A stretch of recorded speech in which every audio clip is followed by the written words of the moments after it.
Hi, welcome to idli குண்டான் channel. இன்றைக்கி பார்க்க போகிறது சொரக்காய் கூட்டு எப்படி பண்ணுறதுன்னு பார்க்கலாம். இது வந்து 2 விதமாக பண்ணுவாங்க. பருப்பு, தோரம் பருப்பு போட்டும் பண்ணலாம். இந்த மாதிரி சைட் டிஷ்ஷாக தொட்டுக்கிறதுக்கும் பண்ணலாம். தேவையானது வேர்க்கடலை வந்து வறுத்து தோல் எடுத்து வச்சுக்கோங்க. உங்களுக்கு தேவையான அளவு சொரக்காய் கட் பண்ணி வச்சுருக்கேன் பீஸ் பீஸாக, 2 பச்சை மிளகாய், ஒரு வெங்காயம், ஒரு தக்காளி, தாளிப்புக்கு கடுகு, சீரகம், சோம்பு, கொஞ்சம் மிளகாய் பொடி. எண்ணெய் காஞ்சதும் இந்த தாளிப்பு ஆட் பண்ணிக்கோங்க.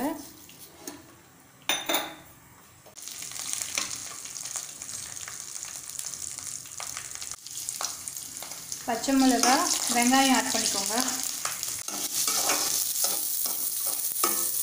கருவேப்பிலை ஆட் பண்ணிக்கலாம்.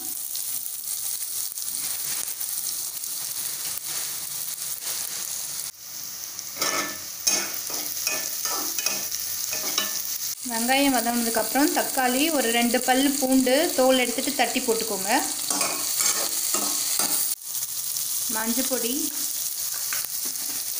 தேவையான அளவு உப்பு சேர்த்துக்கோங்க.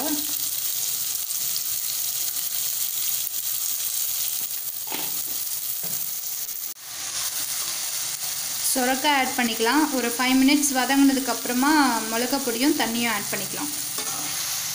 இந்த சொரக்காய் வந்து இன்னும் ஒரு 5 மினிட்ஸ் வதங்கணும். கொஞ்சம் வதங்கியிருக்கு.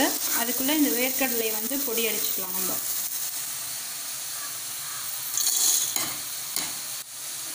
ரொம்ப நைஸாக அடிக்கக்கூடாது, கொஞ்சம் குறைன்னு பருப்பு தெரிகிற மாதிரி அடிச்சுக்கோங்க. இந்த மாதிரி ஒன்றும் பாதியமாக அடிச்சுக்கலாம். லாஸ்ட்டாக தான் ஆட் பண்ணும். இந்த காய் நல்லா வதங்கிடுச்சு. தேவையான அளவு மிளகாய் பொடி ஆட் பண்ணிக்கோங்க. பச்சை மிளகாவும் போட்டிருக்கோம், ஸோ காரத்துக்கு தகுந்த மாதிரி ஆட் பண்ணிக்கோங்க.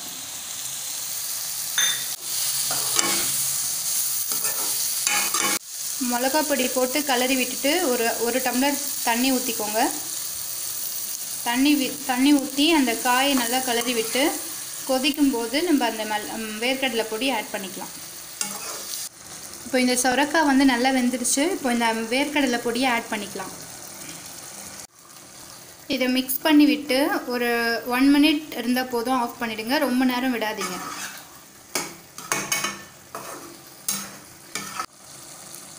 இப்போ இது ரெடி ஆகிடுச்சு. ஸ்டவ் ஆஃப் பண்ணி சர்வ் பண்ணிக்கலாம். சொரக்காய் கூட்டு ரெடி ஆகிடுச்சு. நீங்கள் இதை வீட்டில் ட்ரை பண்ணி பார்த்துட்டு உங்களோட லைக்ஸ் அண்ட் கமெண்ட்ஸ் கொடுங்க. இந்த சேனலை சப்ஸ்கிரைப் பண்ணுங்கள். தேங்க்யூ.